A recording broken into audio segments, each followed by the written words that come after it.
Chinese pastor called Brother Yun, and he describes that when he came to Christ as a little boy, he was praying that he would be able to read a Bible.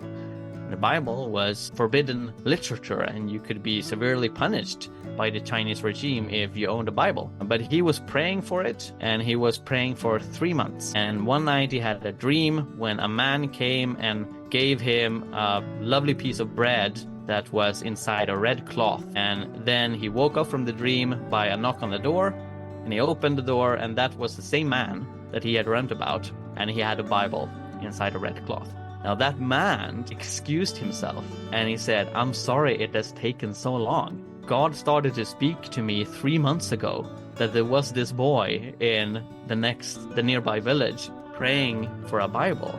And I had this Bible buried down underground so that the police wouldn't find it. And God kept reminding me over and over again, and I was so afraid that I would get caught by the police if I dug up this Bible and brought this to this nearby village. But now, after 3 months, God is speaking to me so much about this that I finally got the courage to do it."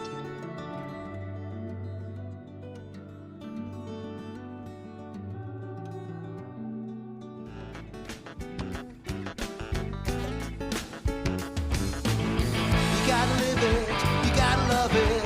Testimony goes on and on and on. It's magnetic, it's prophetic, it's got stories being told. Hey, welcome back to the Jesus Magnet Podcast. I'm your host, Joel, and today I have my Swedish brother, Mikael. How are you, Mikael? Am I saying that correctly? Yes, I'm doing very great. Thank you for having me on. I'm stoked to have you on. This is a very exciting topic. I love this sort of stuff that we're going to be talking about. Mikael, I'm just going to give a quick description on you, kind of how I found you online.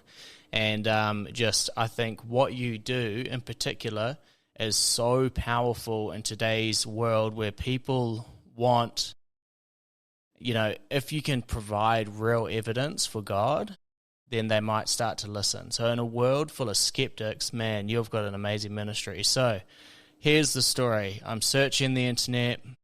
As I do, I'm part of probably 100,000 different Christian pages all over the internet. Pretty sure every single Christian on the planet I've seen their feed at some point. And Mikael, I think a article came up about this man who has written books and done interviews and articles on identifying things that skeptics can accept. Miracles that they can't say that there's an explanation for, and Mikael's got this amazing approach to that, and essentially arguing the existence of miracles, which would reflect in where they came from, being a supernatural thing, a divine being. And Mikael has unfortunately only got these books in Swedish, because I would love to read it, but one day they'll be translated. And we'll make sure that when they are, and even beforehand, I'd love to put them in the description below if you're keen to learn more. And he's also the host of a podcast. What's your podcast, Mikael? It's called Jesus Folket. Most of the episodes are in Swedish, but we have some in English as well. Okay, cool. Oh, that's all good. And so if you're a Swede and you listen to the Jesus Magnet, make sure you go check out that podcast as well. We'll put that in the description below. And I'm super excited to hear what you've got to share about the supernatural and proving it. And because I've seen miracles right in front of me. But the thing is, I've never had a camera to flick it out and record. And it's a tricky one, because then it becomes a bit of a hearsay testimony. And I believe testimonies are extremely powerful, because, you have so many people claiming miracles happen. Even if one of them is correct, that miracles happen then. You know what I mean? Like, boom. That's a real thing. So I'm so excited to have you on the podcast, Mikael. So let's start with you. Who are you? where you're from, give us a bit of a rundown that's probably a bit more in depth of my rundown of you, because, I mean, I'm keen to hear more. Off you go. Thank you so much. So yeah, I am a PhD student of church history at Lund University in the south of Sweden. And I've been doing ministry for several years. I've been a pastor with my wife, Sarah, in a charismatic house church. And I've done a lot of writing and speaking over the years, publishing books and articles. And the sole motivation for this is this fire that I believe God has put in my heart to spread his gospel, to spread his love and the testimony of his power. And so I've been doing a lot of street evangelism for over 10 years. I've been out with friends and my church and all kinds of people talking to people on the streets. And Sweden is one of the most secular countries in the world. 80% of the members of the Church of Sweden, which is the large Lutheran church, similar to Church of England, but in Sweden, 80% of them don't believe in Jesus. So we have this huge issue, secularization, of skepticism. Wow. Sorry? I didn't realize that 80% of them didn't believe in Jesus. Yeah. Most church members don't believe in Jesus. Of course, when you look at the priests and pastors, things are different. But even among the church members themselves, most aren't Christian, and they're quite open about it. They don't believe in God. They don't believe in Jesus. So when doing street evangelism, talking to people out in the open, it's been very common that we ask to pray for people, and even though there is this skepticism, a lot of people are willing for us to pray for them. But several times, over and over again, people have brought up that, I would love to believe in healing and the miraculous and things like that, but there's no evidence for it. It's just stories and hearsay. And so I heard this so much, and I thought, that can't be right. If God is the same today as he was in the time of the Bible, and surely miracles do happen, and surely we can identify them happening, similar to how Jesus asked some of the people that he had healed to verify their healing by going to the high priest. I started to look after cases where physicians and doctors and experts could verify that miracles have happened today. So I started to look around, and I found several cases. Most of the books that I encountered that have had this approach of using science to identify miracles are quite old. There's some books from the 70s and 80s. They're quite hard to get. And there are also this newer book, amazing book by an American professor called Craig Keener, which is simply titled Miracles. And I love to read that book, and he brings up several examples of medically verified healings. But the book is 1,200 pages long. So when I started to bring up, hey, you should check out this book by Craig Keener, when I talked to people who were skeptics and they saw, the massive amount of text that they had to go through, they say, well, no, thank you. So I simply thought to myself, and this was a couple of years ago, that it would be amazing to have this more compact, newer resource that brings together all these kind of miracles where there are experts, physicians, scientists verifying we cannot see a natural explanation to this thing. And then I thought maybe I should write it. So in 2018, I started to write my first own book, and it was published a year later in Swedish in 2019, called Documented Miracles. And so that focuses on finding verified healings. I also realized that there are a lot of phenomena that science is unable to explain that is happening around the world, and healing is just one part of it. Mm. So even though in my first book I limited myself to healing because it was easier methodologically to focus on one kind of miracle, I knew that I wanted to write more about this. So last year I published a second book, which is called Documented Language Miracles. And in that book, I take a look, and I've interviewed over 100 people that explain how they have experienced that somebody spoke in a language that they can't understand. So the gift of that they tongues. never learned naturally, but when they speak in tongues, it's a language that other people understand. And just I've like in the heard Book of that. Acts. Yes, I've come across a story of somebody who that happened in church. Now it was a friend of mine in YWAM. They just shared the story with me, and this is what I mean. Like, I don't know if it's true, if it's not true. It's pretty cool though. This guy was sitting in church, and a girl actually, and she felt the Holy Spirit say, "Pray in tongues" out loud. And so she was really nervous and started praying in tongues just in her seat. And then this guy behind her, and after about half an hour, says, "You have excellent French, and you're speaking it even in my dialect." And she's like, "I don't speak French." And he's like, "What?"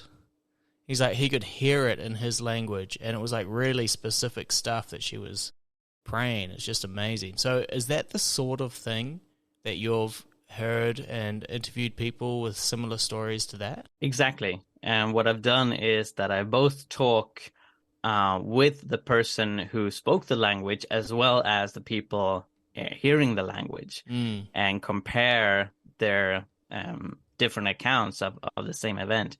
And what's really astounding is that in a lot of cases, similar to what you just described, what they say is not merely another language, but they speak it fluently like a native. And that's quite astonishing. For example, my wife comes from the northern parts of Sweden, and her parents got to know this really sweet Christian man called Åke, who had 4 or 6 years of education in his luggage, and that's it. He only knew Swedish, no other language, and the Swedish he knew was a very strong dialect, since it came from the woods of inner northern Sweden. So he had not much education at all. He had only worked in woodwork or as a factory worker all his life. That's it. So not a very scholarly man at all. But 11 years ago, in 2012, wife's parents were with Åke on a New Year's prayer.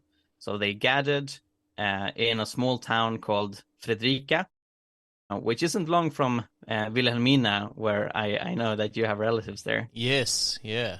I'll have to send this episode to them. Yeah, please do.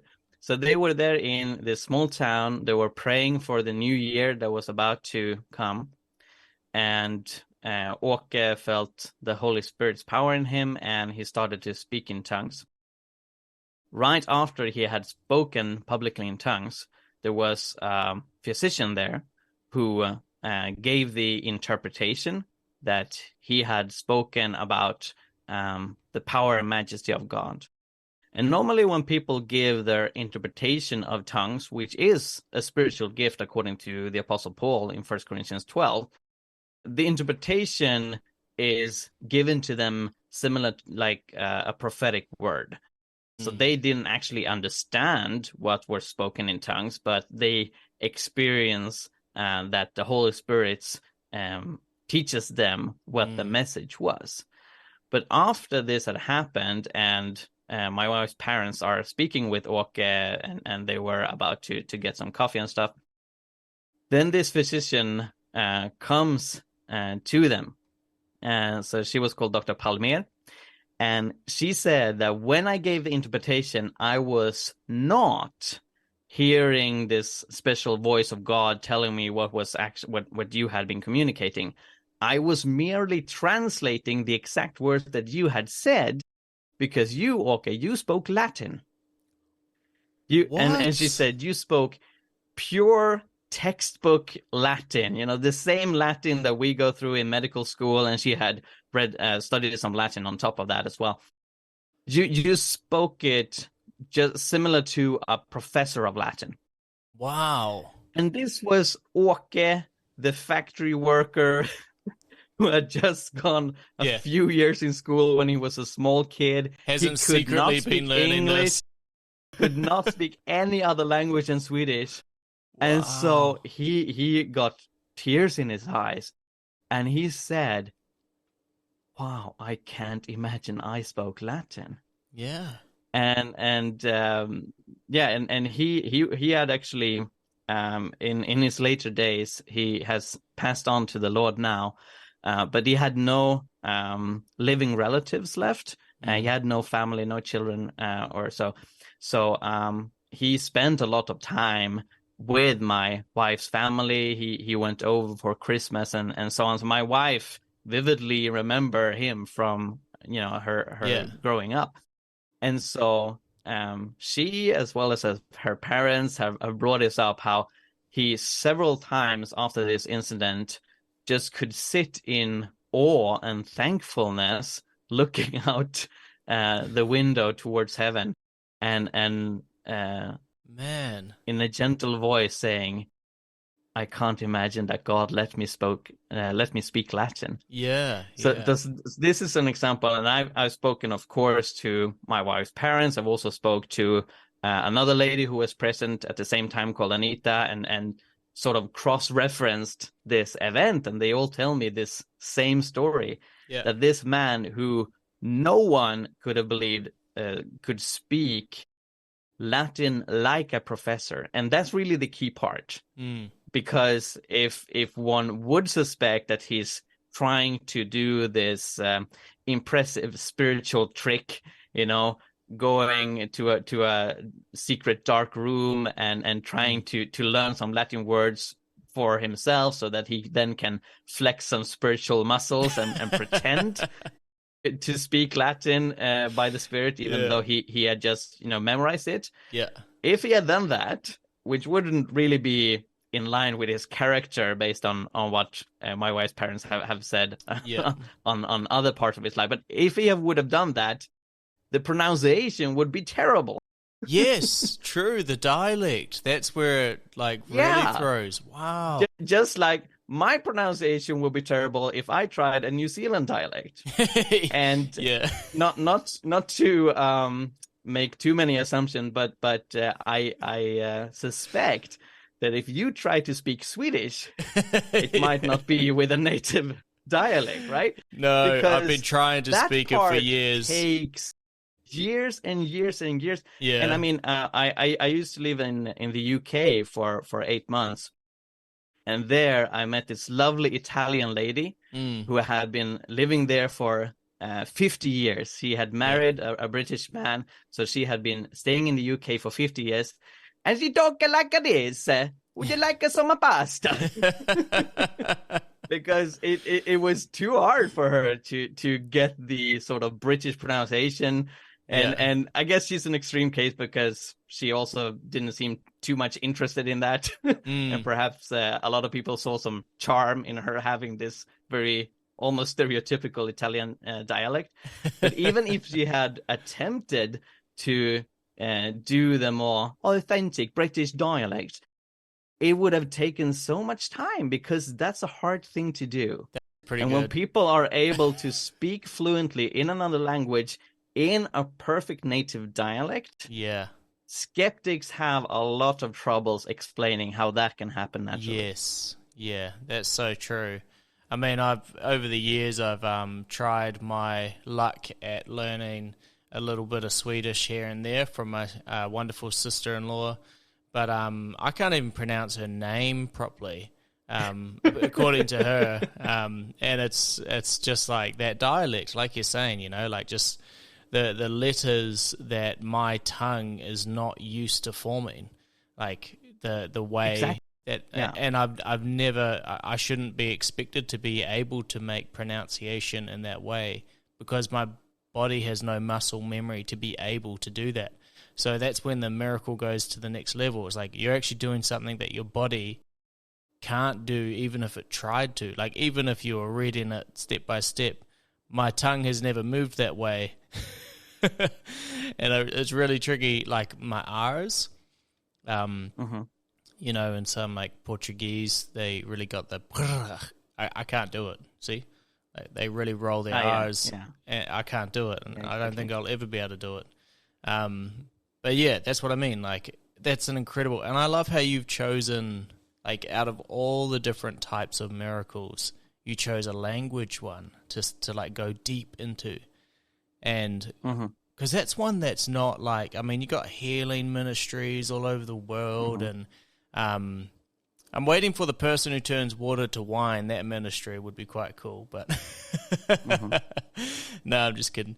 And then you got like the faith ones where they're casting out demons on people, but then the tongues, that one is always intrigued me because... Yeah, me too. Yeah, and I've seen... no cases myself, but I have a friend of mine who was in Youth with a Mission, and he went to Papua New Guinea, and he spoke to a Papua New Guinean all night long, and he thought that this Papua New Guinean could speak English, and the Papua New Guinean thought he could talk Pidgin, which is his language, and they spoke all night about God to each other. And then the next day when they met each other, that's when they clicked. None of them could speak each other's language. So shout out to Christian Rogers. That's his testimony, which is really, really cool. One of the coolest tongues testimony I've ever heard. And I could get you in touch, get you in touch with him and add that to your collection of tongues miracles. Just because it's fairly recent too. That one. Only a couple of years ago. Yeah. Yeah. And I was really fascinated by the large amounts of people I was able to find. Really? That have these kinds of experiences. Yeah. I was stunned. Yeah. And it was hard to finish the book because I was also quite open on social media and so on that I was writing this book. So people kept on contacting me. Yeah. And these amazing testimonies came in. So a friend of mine who he used to belong to the same church as me here in Sweden, he is now a missionary in Laos, and he's married there, and they're having an amazing ministry. It's quite hard to share the gospel in Laos because the communist regime there view it as foreign propaganda and things like that.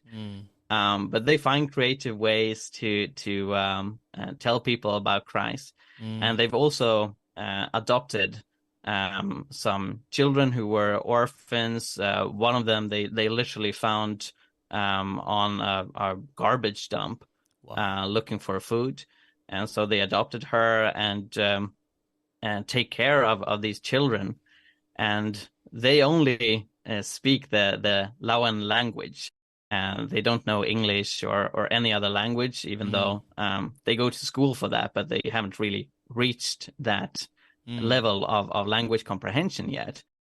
And so my friend, who's called Samuel, and his wife, they came home from work one day, and they heard that their adopted children were praying in the living room, and so they were happy that they took this initiative themselves. They didn't need mom and dad to sort of help them pray.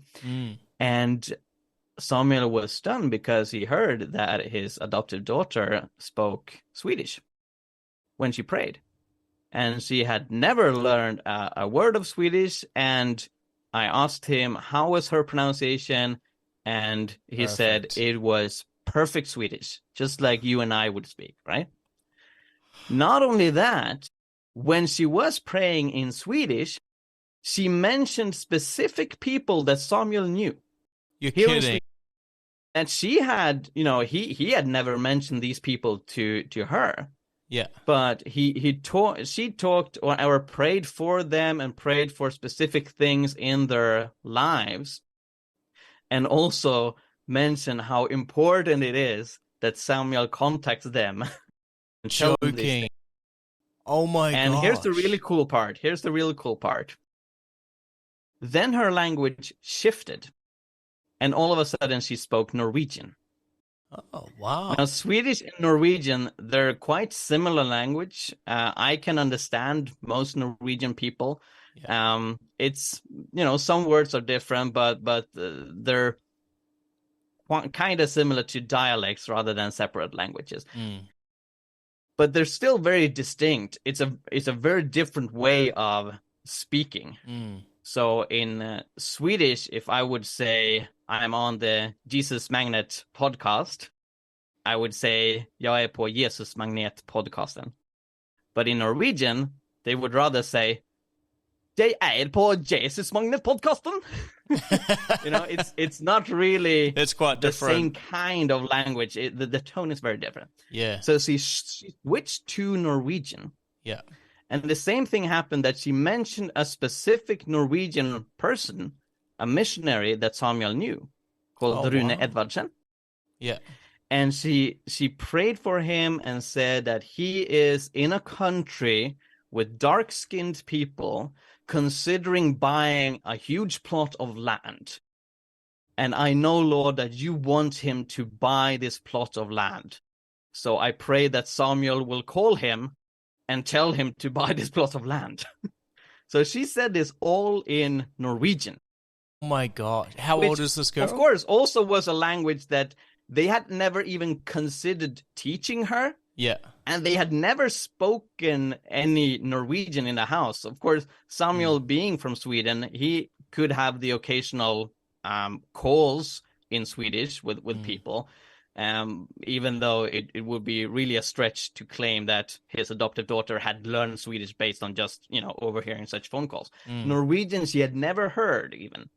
And still she spoke perfectly fluent Norwegian in a way that I even can't speak.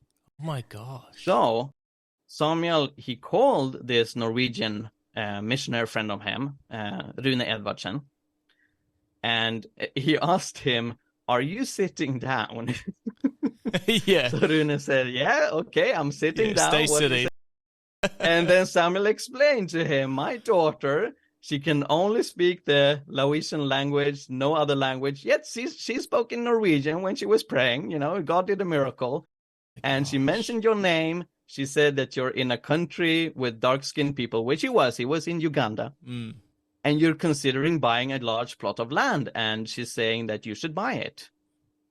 And Rune couldn't believe his ears, because at that very moment, he had been considering buying this huge plot of land to build a center for people with physical disabilities who are really marginalized in Uganda and have a really hard time. And so he had them on his heart. He wanted to build a center, and he had received this offer, but it was a huge decision because it was a lot of land. It costed a lot of money. And he had just been considering whether he should buy this or not. And this prophetic word comes from the other side of the world in his mother tongue, by a young 9-year-old girl who was unable to speak that kind of language. Oh my gosh. And this brings back, what you said earlier. I mean, her tongue would behave in entirely different ways to speak Norwegian like this compared to how people speak in Laos. I mean, it's not really something that happens accidentally. No, not at all. And this is really interesting, because when I wrote this book about language miracles, I actually contacted a professor of mathematical statistics in Stockholm that I know. He's called Ola Hörscher. You got the stats on the chances of this. Yeah. So I asked him, even if you would assume that someone naturally can transform their tongue to whatever sound they want to make, which again is not easy at all. But just let us assume that. Yeah. What are the chances that somebody says two meaningful sentences in another language if whatever that comes out their mouth is just gibberish that is completely random? Because that's what a skeptic would say. You know, people are speaking in tongues, and sometimes maybe it sounds like something that makes sense in another language, but that's just pure chance. Yeah, you do it enough times, let's test this. You'll say let's something. Let's test this. Yeah. What are the chances? And so he actually looked at another case that I brought up. It was a guy in Stockholm who was at a prayer meeting, and he spoke fluent Finnish, which is very distinct. Even though Finland, just like Norway, is next to Sweden, the language is completely different. It's not even an Indo-European language. It has completely different roots. But in any case, he spoke several sentences in Finnish, including "I am the bread of life," the quote from Jesus, and "God is the king of the universe." Wow. So I asked Ola to look at this case, but it would also apply to this girl in Laos speaking Norwegian. You could take any two sentences with a normal sentence length. He actually coded a program of his own. He to solve this problem, he couldn't find any existing programs. So he created a computer program that could do this calculation.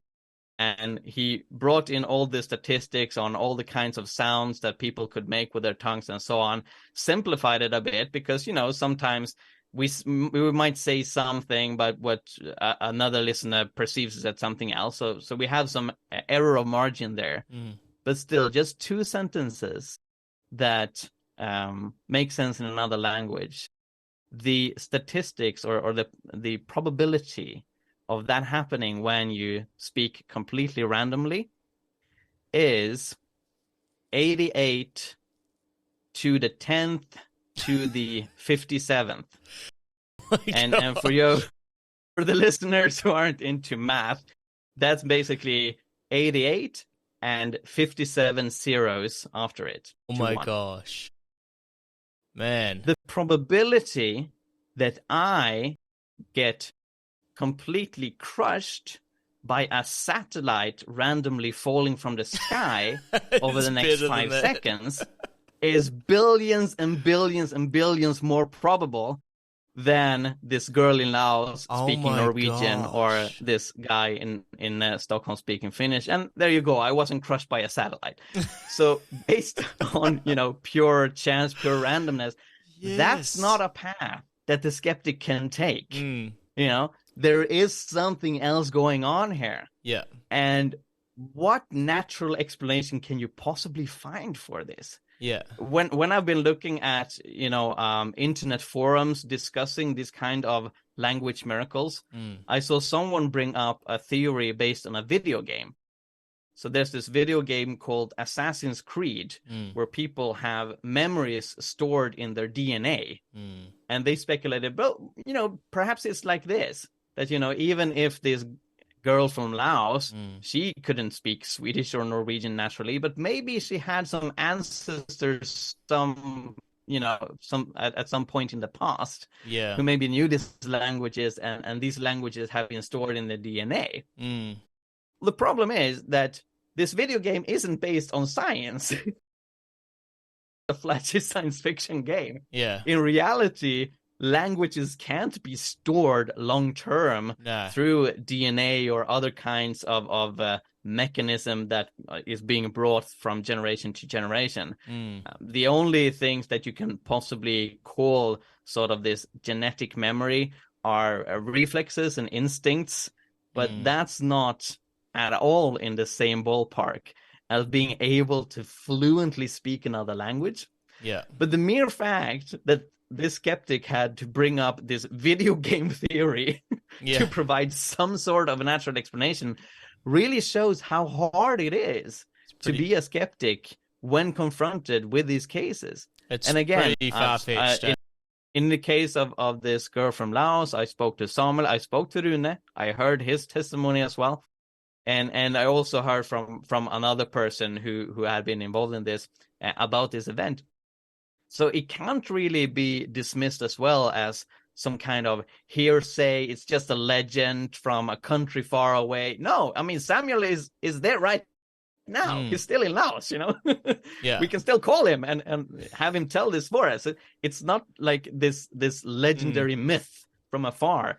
It's actually an event that happened just I think it was 1 or 2 years ago. So this really shows how powerful it is when you take the time to do some digging, do some research. You can find these extraordinary cases that makes it virtually impossible to be an atheist. I think so as well. Like the amount of just doing this podcast for the last couple of years, the amount of miracles that we've come across. And I remember going to, we did a tour around New Zealand last year, and we went to many different cities and towns. And I'm from the South Island in New Zealand, and we probably did a small loop around my hometown to the different towns that are just within 500 kilometers of my hometown. Not even that. It was probably maybe 300 kilometers. Wasn't far at all. And I'd done this loop, and I'd been away for maybe 3 weeks, and I had to get back to my hometown just for a wedding and then carry on with the tour. So I did this loop sort of around towns. Just in the first couple of weeks, I had a guy who was raised from the dead. I had a guy who had a metal plate in his skull from a bull riding accident. Somebody, like, the fact that he's alive was a miracle, but somebody prayed over his head and the metal in his skull dissolved. And that's tested. And then I had other people with different cancers that had disappeared. And I had all of these miracles, and we're talking not that far from my hometown. I didn't have to go far. And it's just, they're right out there. I mean, we just need to be more bold with what God's done in our lives, because they're everywhere. Like, God, the evidence of God is all over the place. I find it terribly difficult to talk to atheists about miracles now. Difficult to take them seriously. In I see. Yeah, not like difficult, like to keep cool and not get like, how do you not believe? you know, but try and keep respectful. Yeah, because a lot of skeptics have this impression that miracle stories are unfounded. They have poor evidence. They come from countries where there is not a lot of scientific verification being possible. Yeah. And of course, my impression as well is that there is a lot of miraculous things going on in Africa, Asia, Latin America. I do receive a lot of miracle reports from there. But it's not the same as saying that miracles are not happening in New Zealand or Europe and so on.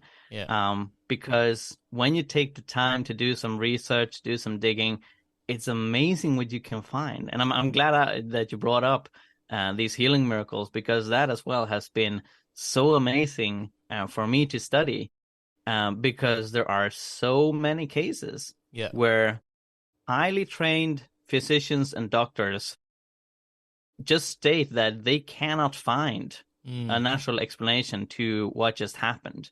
Yeah. And that includes deaf people being able to hear again. Yeah. Cancer disappearing. I spoke to a football player in northern Sweden who had a brain injury. And so he was receiving treatment from a university hospital in the north of Sweden. 5 specialists were treating him because of an accident when he was playing football. And they told him that we're so sorry, but you will never be able to play football again, because this injury is not something that we can cure. And not only was he unable to play football, he had to sleep at least 12 hours every night.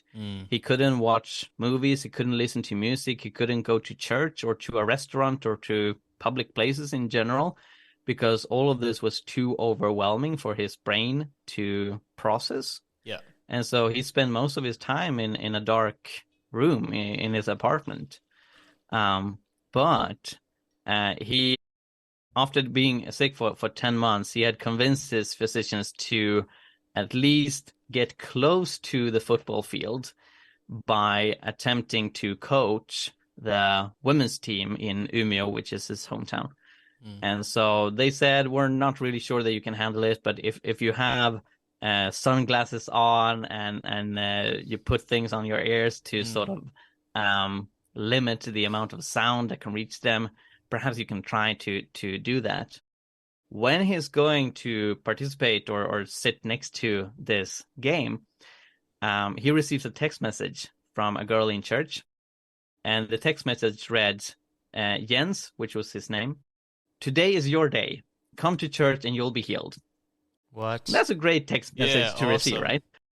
So I've spoken to Jens as well as this girl Lydia, and she was totally convinced that Jens will be healed today. She had been praying for him for all during this time, these 10 months that he had been sick. She had been praying and praying and praying, and it was as she just knew.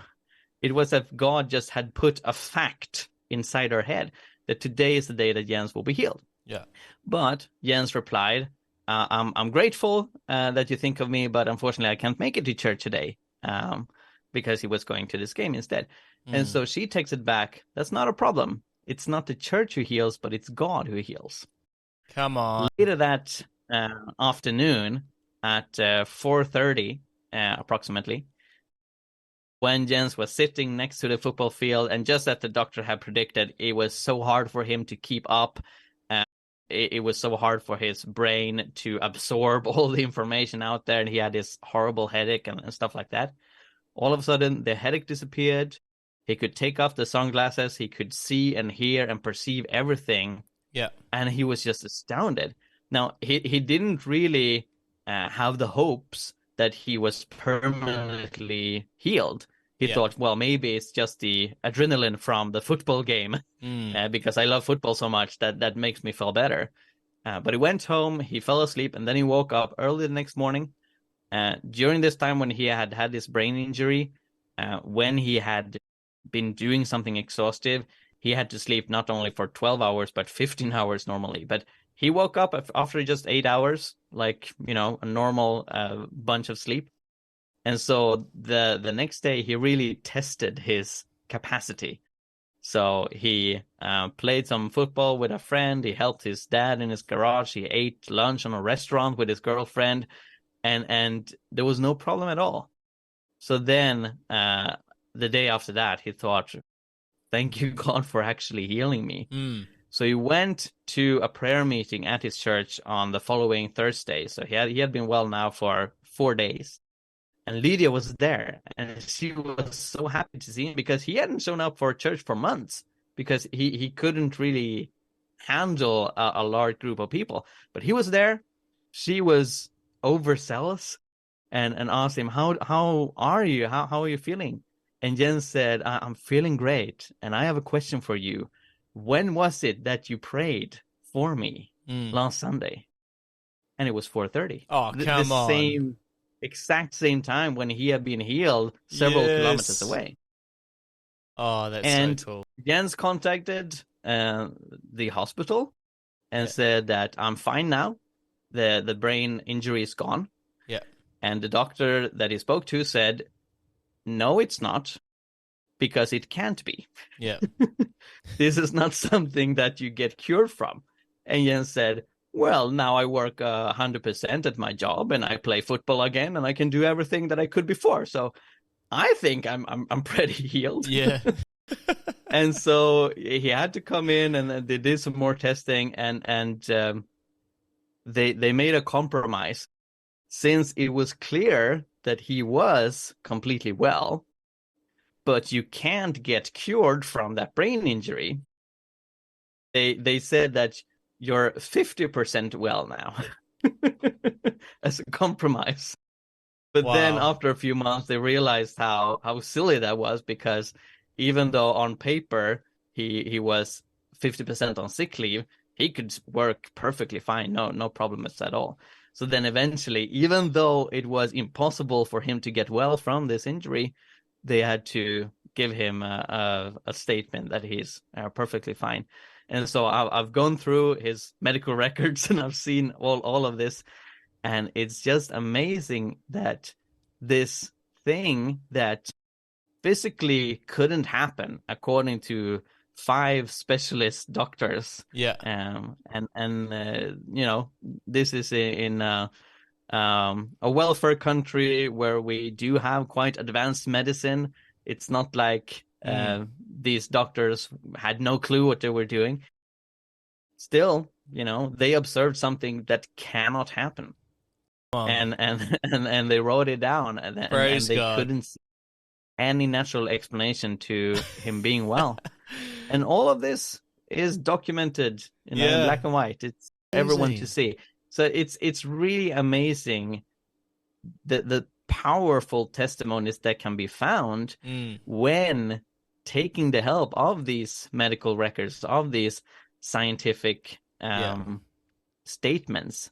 Yeah. You know, I don't believe that science is an enemy to the Christian faith, or something that Christians should be scared of, because when these records tell you that this is something that nature alone cannot explain, well, that makes it pretty obvious, I think, that there are supernatural explanations at work. Yeah, I mean, I think my most favorite thing that you've said so far is the language miracles. And what I really like about that is how it points very clearly to God. Like, let's say that you know, this guy's brain injury, Jens, he's healed, but it was Zeus from Greek mythology that healed him. You know, like people might argue that. But what I like about the language one is it's so specific to prayer, and how God's saying, I want you to do this. I want you to talk to this person on the other side of the world, and he's going to be saying this. And they're praying to Jesus. They're praying to the, you know, with the Holy Spirit, to the Father, the biblical accounts of like prayer, and making sure that it's directed. And then there's the crazy thing is they're making a phone call and somebody's answering. Yeah. Somebody's answering to their prayer. Somebody's answering their phone call. And that's a lot better than, I mean, it's not better, but it's a lot clearer than the healing miracles, because it's like, yeah, maybe an alien healed them, or, you know, maybe it was Zeus, or it's so hard to... But what I like is, I mean, actually, I take that back. The miracle with the healing of the brain injury with Jens is directed at God as well, because there was that girl who was praying at church and was praying at the very to same God. time. And she wasn't praying to Zeus. No, she she's not wasn't praying to Zeus. no alien. There's an answer and there's an effect. Yeah, absolutely. Yeah. No, I take that back. Yeah, it's. But I still get what you're saying. What's really powerful, I think, with many of these cases, is that they are what I called combo miracles. It's not just the fact that this girl in Laos spoke Swedish and Norwegian, even though that's extraordinary in and of itself. Yeah. But there's also a prophetic element to it. It's not just that Jens gets healed, because I think especially if his healing had no connection to prayer at all, then you can start bringing up the aliens. If he Sure, was just yeah. randomly healed, and Or all of a chance. sudden it's gone. Yeah. Yeah, Statistics. then you can have a conversation. And what could this be? Yeah. But when there's a really clear connection to prayer, and not only that, Yeah. Lydia had this conviction Yeah. that she experienced, that God really put in her heart. This is the day Yeah, that come Jens on. will be healed. Yeah. And she had been praying for him for 10 months. Mm. For 10 months, she had been praying for him over and over again. And this was the one day when she really felt this is the day that he will be healed. And that's why she sent that text message, "Today is your day." Yeah. That was literally what she wrote. Yeah. So there's this prophetic element to it as well. And that makes it super hard for a skeptic to explain. Because, of course, a lot of skeptics have said to me, our scientific knowledge is limited. Just because physicians say that we can't find a natural explanation to this event, that doesn't mean that there's no natural explanation at all. Maybe our science is so limited that we haven't explored that yet, or we haven't found the natural explanation yet. And I can understand that reasoning. It's quite clear that, science is developing. We know things today that we didn't know 100 years ago. But it becomes very tricky when that natural explanation not only has to explain a cure, but also that Lydia knew that cure was coming. Yeah. Yeah.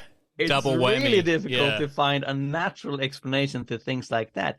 Yeah. And so that's what I found really amazing.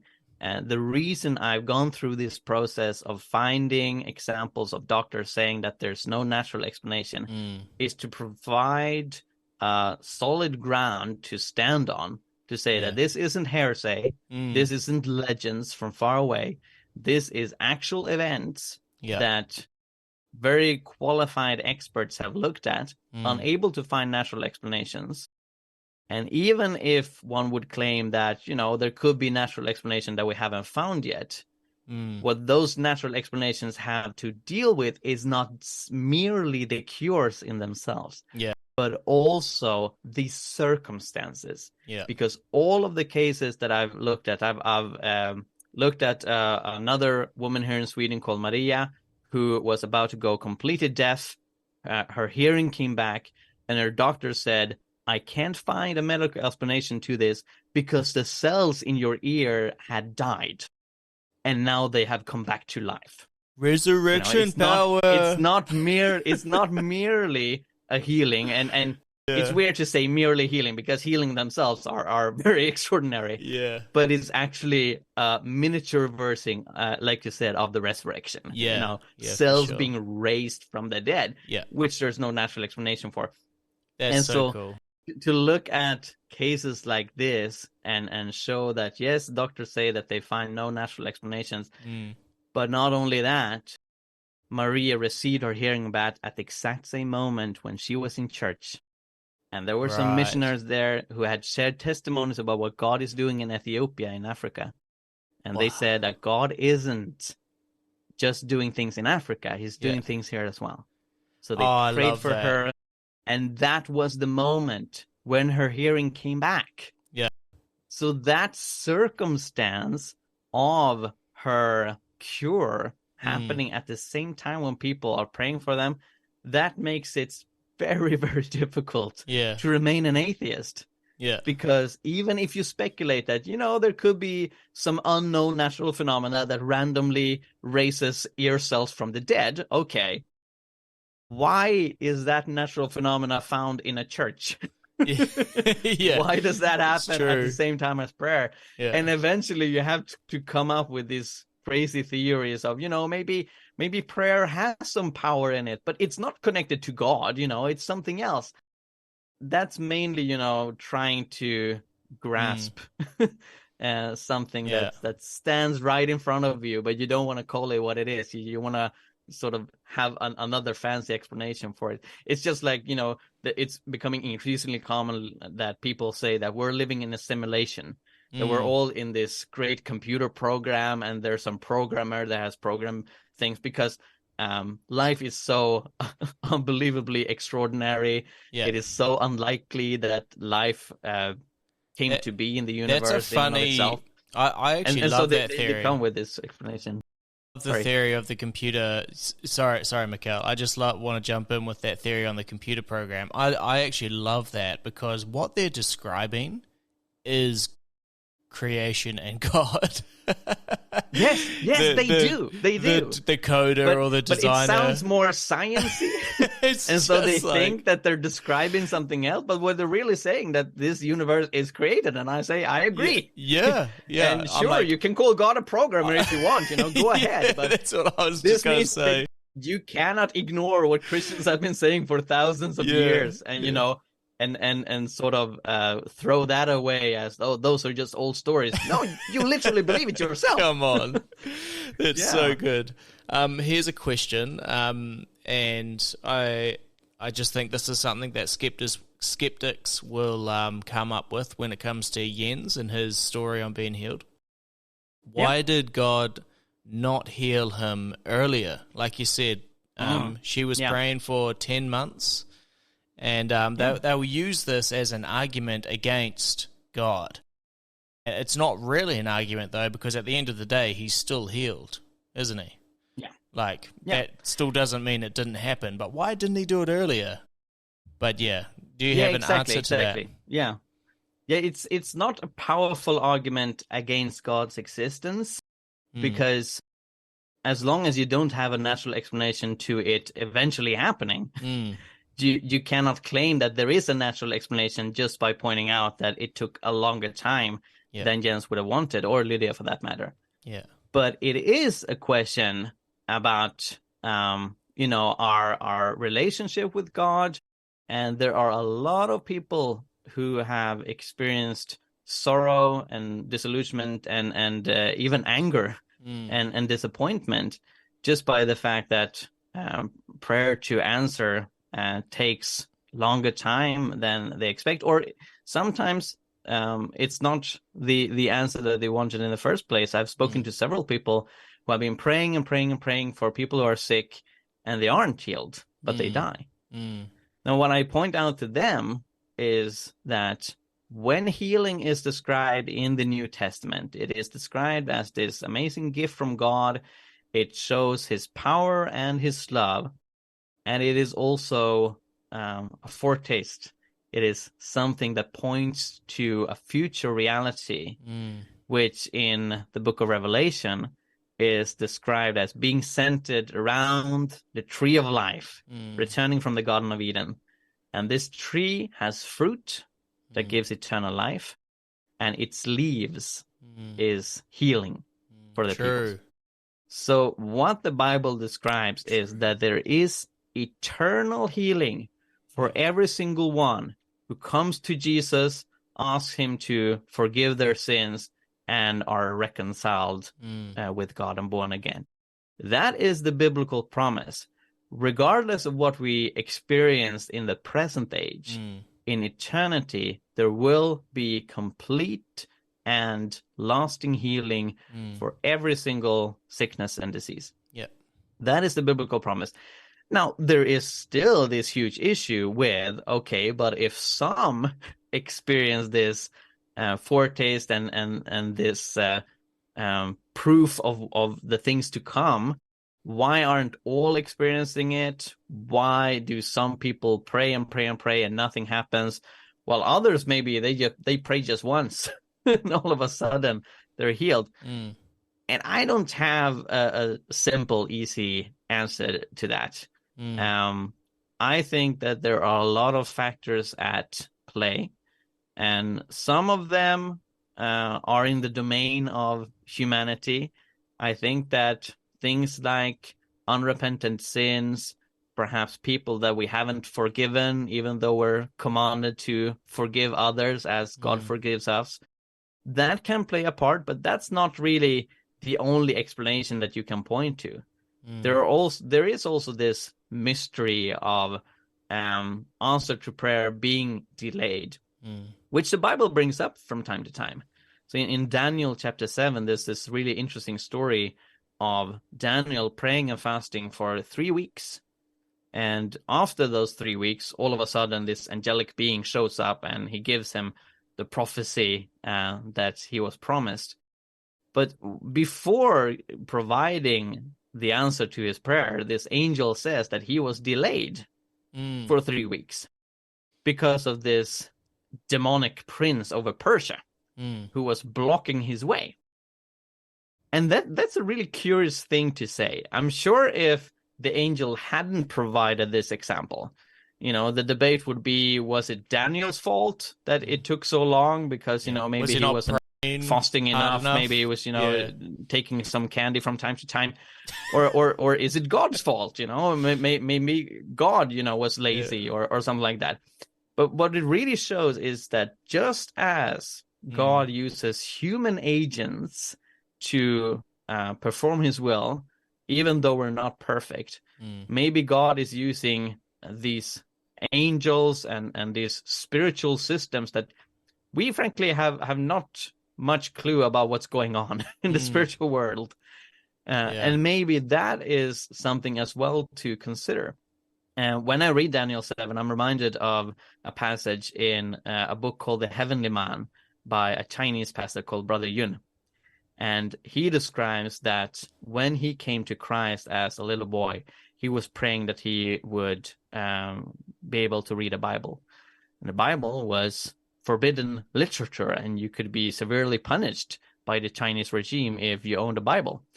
But he was praying for it, and he was praying for 3 months.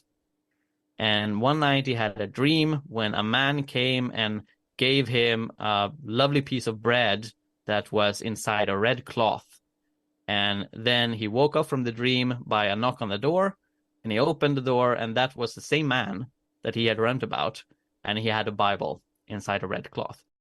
Now that man excused himself, and he said, "I'm sorry it has taken so long. God started to speak to me 3 months ago that there was this boy in the nearby village praying for a Bible.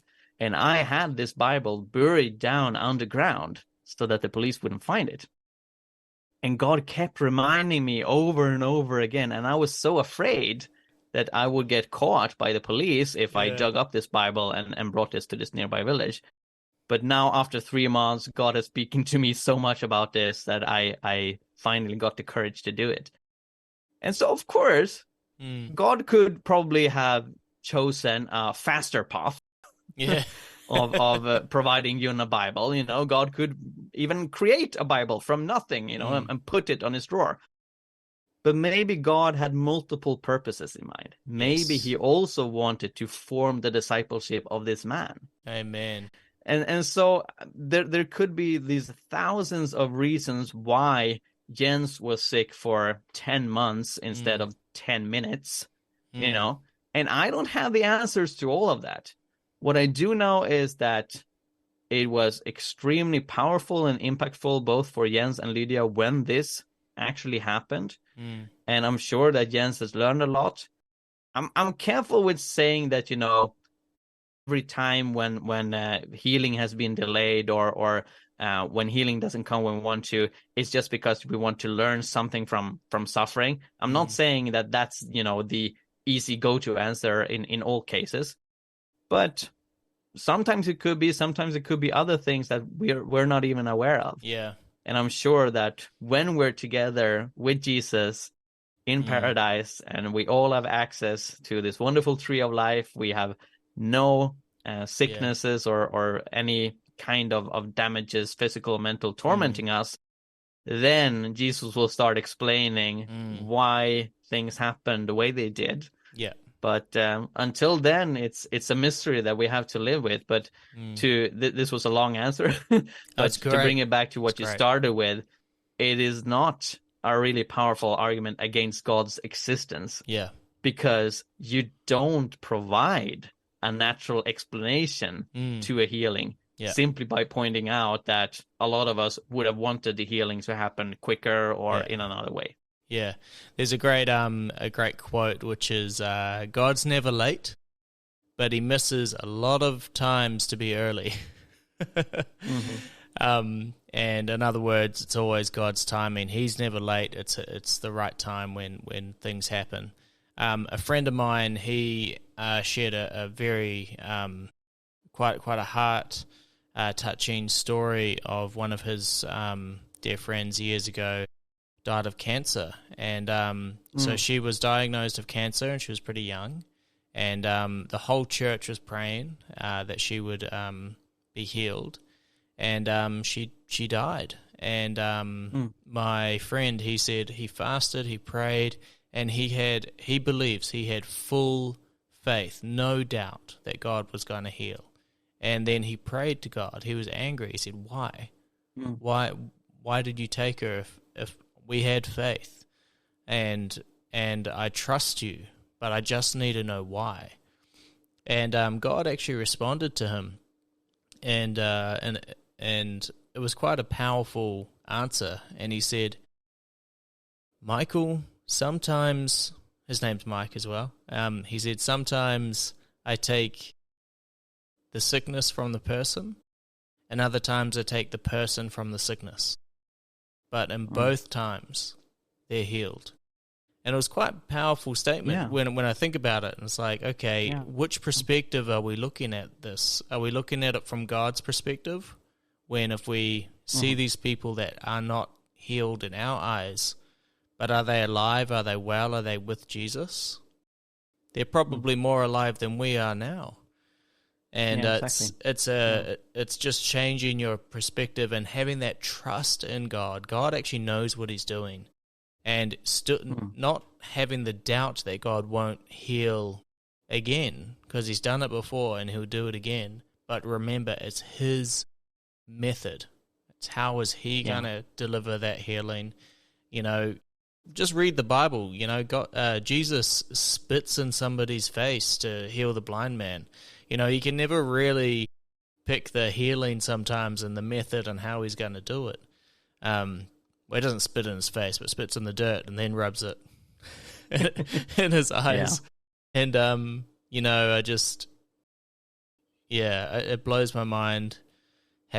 And having the trust in God, you know, to sometimes not like his answer, but still trust him. And, man, I think I've really, really enjoyed hearing all of these stories from you, Mikael, and we are definitely going to want to get you back on the podcast. I'd love to get a couple more people and do a bit more of a panel and discussion. Yeah. But I think we'll call it there at the end of the podcast. So thank you so much for joining us on the Jesus Magnet podcast. Before we finish, I do want to ask you, is there any advice or anything that you would like to part with and sow into the listeners while they've gotten this far through the episode? A lot of people have asked me, since I've gone through all these kinds of miraculous events, is there some kind of secret key to experience miracles? Is there some kind of praying that is more effective than others? And when I've gone through all these cases, what I found, and is quite astonishing, is that I can't find a pattern. The only pattern I find is Jesus Christ. Come on. But just like Amen. In the New Testament, when he heals people, he uses all kinds of methods. And I'm imagining, you know, the disciples standing next to the road and they're observing, all right, so this time he spit in some mud, and he put some mud in this dude's eyes to get him to see again. But that other time, you know, he just told the person to take a bath, or that time. And perhaps the lesson that he was communicating to them is that it's not about these outwardly things, you know, it's about listening to the Holy Spirit. And the Holy Spirit works in so many various ways. Good. And so that's really what I found as well, that the really important thing is not exactly, you know, how you pray, what words you use, you know, if you do this or that. It's listening to the Holy Spirit. And sometimes the Holy Spirit wants you to do something in particular. Other times you're free to just reach out to him. But the really most important thing is to remain faithful. So just as Lydia didn't stop praying after 10 months, Maria, that I mentioned earlier, that had this problem with hearing. She was losing her hearing because the cells were dying. She was sick for 4 years. And so she was healed when these missionaries from Ethiopia prayed for her. But that wasn't the first time that people have been praying for healing. She had received prayer a lot of times and nothing seemingly had happened. But she remained faithful and she remained hopeful. She didn't think to herself, when these missionaries invited her to receive prayer, that, people have been praying for me before. There's no purpose in wasting time on this. No. She thought, maybe this is the day, and it turned out that it was. Come on. So just as Jesus commands us to be like this annoying lady constantly knocking on the door That's right. to get the attention of the judge in one of his parables, and not because, God is a judge that is annoyed with us, but the point with Jesus's parable is that if this is how we would behave in this kind of everyday experience, we should be just as eager and just as faithful when constantly coming back to God. And don't lose hope, because God can do more things, Paul writes, than we can pray for or even imagine. By what power? By the power that is working in us. So he writes in Ephesians chapter 3, and that's a Bible verse that has really spoken to me a lot, that we as Christians are carrying this power far greater than any nuclear power plant imaginable in our hearts, because it's the power of the Holy Spirit, the power that raised Jesus from the dead, the power that created this entire universe. God's power lives within us. Come on. And so good. We just need to humble ourselves before the Lord and let him do whatever he wants to do in our lives, and we will see amazing miracles as a consequence. Come on. Oh, wow. I just got like the chills just listening to that. That's so good, Mikael. Wow. I really thoroughly enjoyed talking to you on the show, and I know our listeners are going to just love it.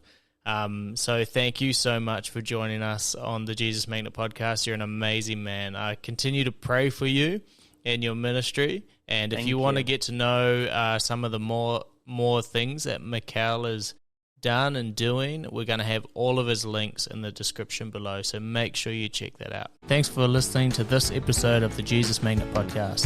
If you enjoyed this, make sure that you connect with us. Find us on Facebook, on Instagram. And if you want to support us, be a member of our coffee club, Jesus Magnet Coffee Club.